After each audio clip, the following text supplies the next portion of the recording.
Akashvani presents morning news.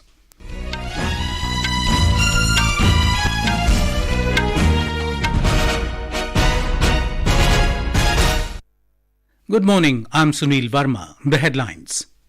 Prime Minister Narendra Modi to distribute more than 51,000 appointment letters to newly inducted recruits in government sector today. Union Home Minister Amit Shah to be on a 3-day visit to Madhya Pradesh beginning today. UN General Assembly adopts resolution calling for immediate and sustained humanitarian truce between Israeli forces and Hamas terrorists in Gaza. India beat Thailand 7-1 in Women's Asian Champions Trophy hockey tournament in Ranchi. India bags 101 medals, including 26 gold in Hangzhou Asian Para Games. And in ICC Men's Cricket World Cup, South Africa defeat Pakistan by 1 wicket in Chennai.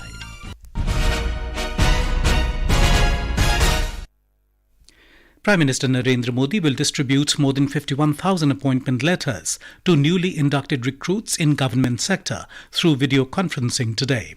He will also address the appointees on the occasion. The Rozgar Mela will be held at 37 locations across the country. The recruitments are taking place across central government departments as well as state governments and union territories. The new recruits selected from across the country will be joining the government in various ministries and departments, including Ministry of Railways, Home Affairs, Department of Posts, Revenue and Higher Education. Rozgar Mela is a step towards fulfillment of the commitment of the Prime Minister to accord highest priority to employment generation. Rozgar Mela is expected to act as a catalyst in further employment generation and provide meaningful opportunities to the youth for their empowerment and participation in national development. Union Home Minister Amit Shah will be on a 3-day visit to Madhya Pradesh beginning today. More from our correspondent. Union Home Minister Amit Shah will arrive in a 3-day tour of the state from today. Mr. Shah will first reach Chhindwara and address rallies in Jabalpur and Bhopal. During this visit, he will hold meetings with the leaders of Bhopal, Indore, Gwalior and Rewa regions and discuss the election strategy. At the same time, All India Congress Committee General Secretary Mrs. Priyanka Gandhi and former Chief Minister Kamal Nath will address the Congress rally in Damoh today. On the other hand, Samajwadi Party has released the 5th list of 35 candidates. SP has given a ticket to Mirchi Baba from Budni. He will contest elections against Chief Minister Shivraj Singh Chauhan. Sanjeev Sharma, Akashvani News, Bhopal. In Madhya Pradesh, 763 nomination papers were submitted by 676 candidates yesterday in all 230 assembly constituencies. A total of 1,548 nomination papers have been submitted so far in the state.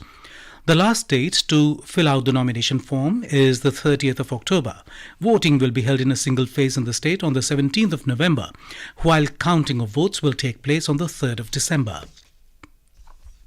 The Election Commission has provided the facility of Postal Ballot to the elderly aged 80 years and above, the disabled and corona-infected voters in the assembly elections in 5 states, including Chhattisgarh. A report from our correspondent. For the assembly elections in Chhattisgarh, elderly people of 80 years of age or above, disabled people and corona-infected persons are being given the facility that they can vote from their homes through postal ballot. Chief Electoral Officer of Chhattisgarh, Reena Baba Sahib Kangale, said that door-to-door survey was conducted by booth-level officials and such voters were made to fill Form 12D. The polling team will go to the homes of such voters and conduct their voting through postal ballot with complete secrecy. This voting process will be completed at least a day before the scheduled voting date. As per the instructions of the Election Commission, videography of this process will also be done. Vikalp Shukla, Akashvani News, Raipur. Union Home Minister Amit Shah has announced that the BJP will make a leader from the backward classes the Chief Minister of Telangana if the party is voted to power in the state. Addressing Jan Garjana Sabha at Suryapet in Telangana last evening, he made this announcement and challenged the BRS to make a Dalit leader as Chief Minister, as the party's assurance for the same remained unfulfilled. Mr. Shah alleged that both Congress and BRS are family-centric and will do no good for the people of the state. He also questioned why BRS could not implement its assurance of allocating 3 acres of land to Dalit families and allocation of 50,000 crore rupees for Dalit welfare in the state. Recalling the measures taken by the Centre for the Welfare of Farmers, Mr. Shah said a huge amount of funds have been released for Telangana state. He also informed that the Prana Pratishtha ceremony at Ayodhya Rama Mandir will be held in January next year. Congress has released the second list of 45 names to contest in Telangana Assembly elections. Party General Secretary K.C. Venugopal released the list in Delhi. With this, the party declared 100 names to contest Assembly elections from Telangana, while 19 are yet to be announced. Former cricketer Mohammad Azharuddin, K. Rajagopala Reddy, who quit BJP 3 days ago and rejoined Congress, former MPs Madhu Yaski Gaur, Ponnam Prabhakar and Ponguletti Srinivasa Reddy, and daughter of late folk singer Gaddar, G.V. Vennela, are among the prominent names in the second list of 45 candidates. K. Rajagopala Reddy has been fielded from Munugod, which he had represented earlier. This is Akashwani giving you the news. For quick news updates round the clock, follow us on our Twitter handle at AIR News Alerts. Prime Minister Narendra Modi will share his thoughts with the people of the country and abroad in the Mann Ki Baat program on Akashwani at 11 a.m. tomorrow. It will be the 106th episode of the monthly radio program. The program will be broadcast on the entire network of Akashwani and Darshan, the Akashwani website, and the News on AIR mobile app. It will also be live streamed on the YouTube channels of the Akashwani, DD News, PMO and Information and Broadcasting Ministry. Akashwani will broadcast the program in regional languages immediately after the Hindi broadcast.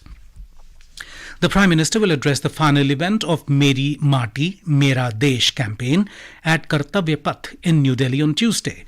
This event will mark the culmination of Meri Mati, Mera Desh campaign's Amrit Kalash Yatra, in which Amrit Kalash Yatris from 7,000 blocks of 766 districts will participate.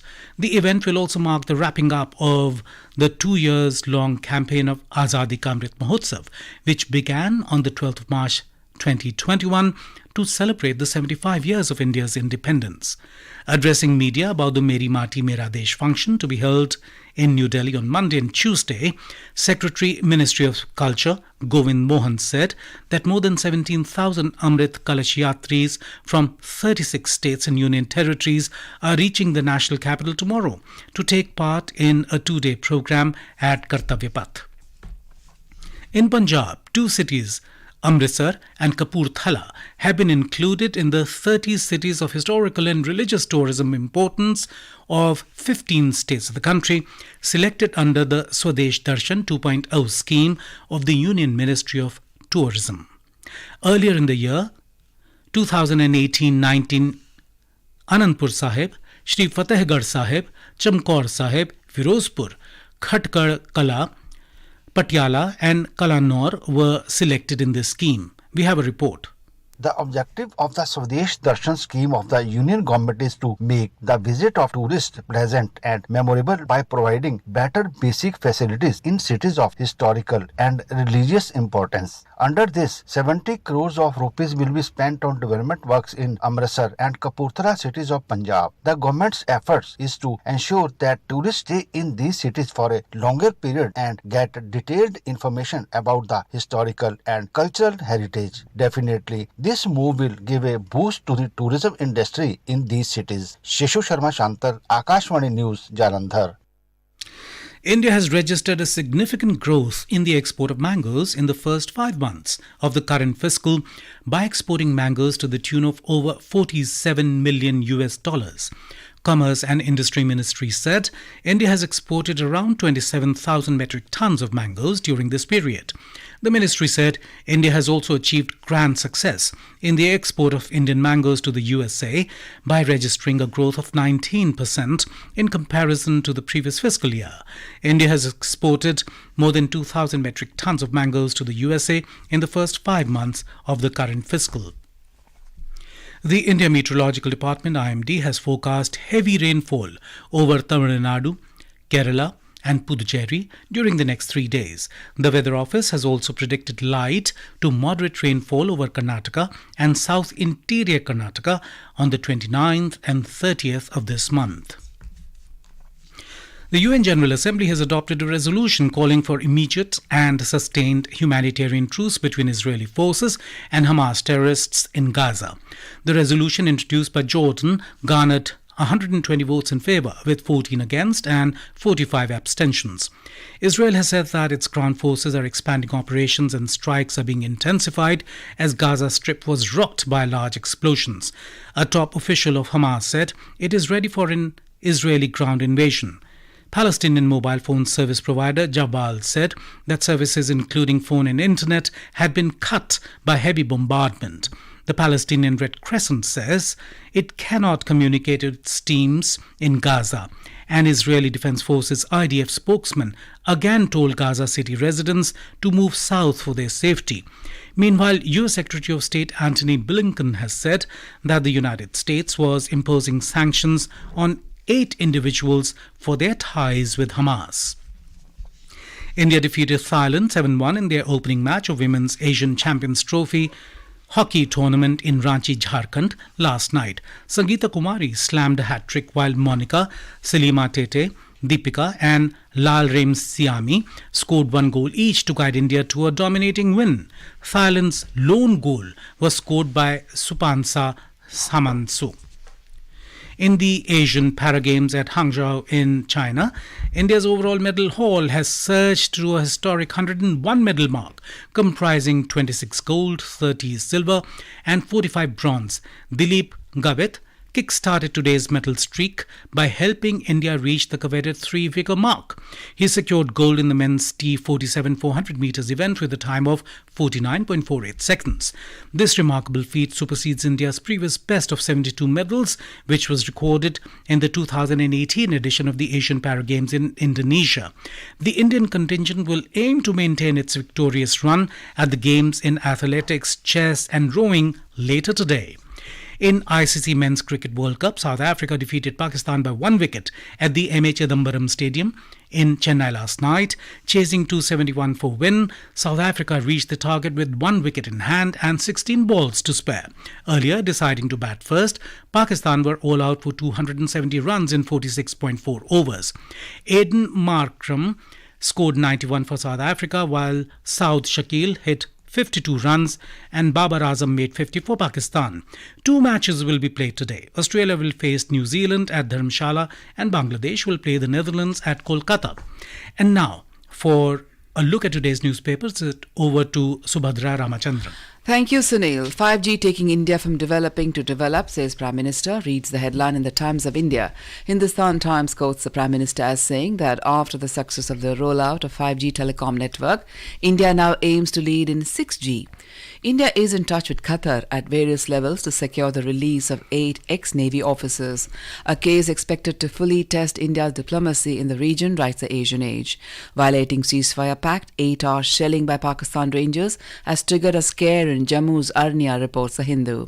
With Taiwanese manufacturer Wistron selling its India operations to Tata Group, Tata Electronics is going to be the first company to manufacture Apple iPhones in India, giving a major fillip to the Make in India initiative, writes a statesman. Despite central government grants, stubble burning still rampant, reports the Tribune. The Pioneer writes that as temperatures plummet and the air gets dense, Delhi and Mumbai are witnessing the worst air pollution in years for the month of October. With that, it's back to you, Sunil. Thank you, Subhadra. And now, before we end the bulletin, the headlines once again. Prime Minister Narendra Modi to distribute more than 51,000 appointment letters to newly inducted recruits in government sector today. Union Home Minister Amit Shah to be on a 3-day visit to Madhya Pradesh beginning today.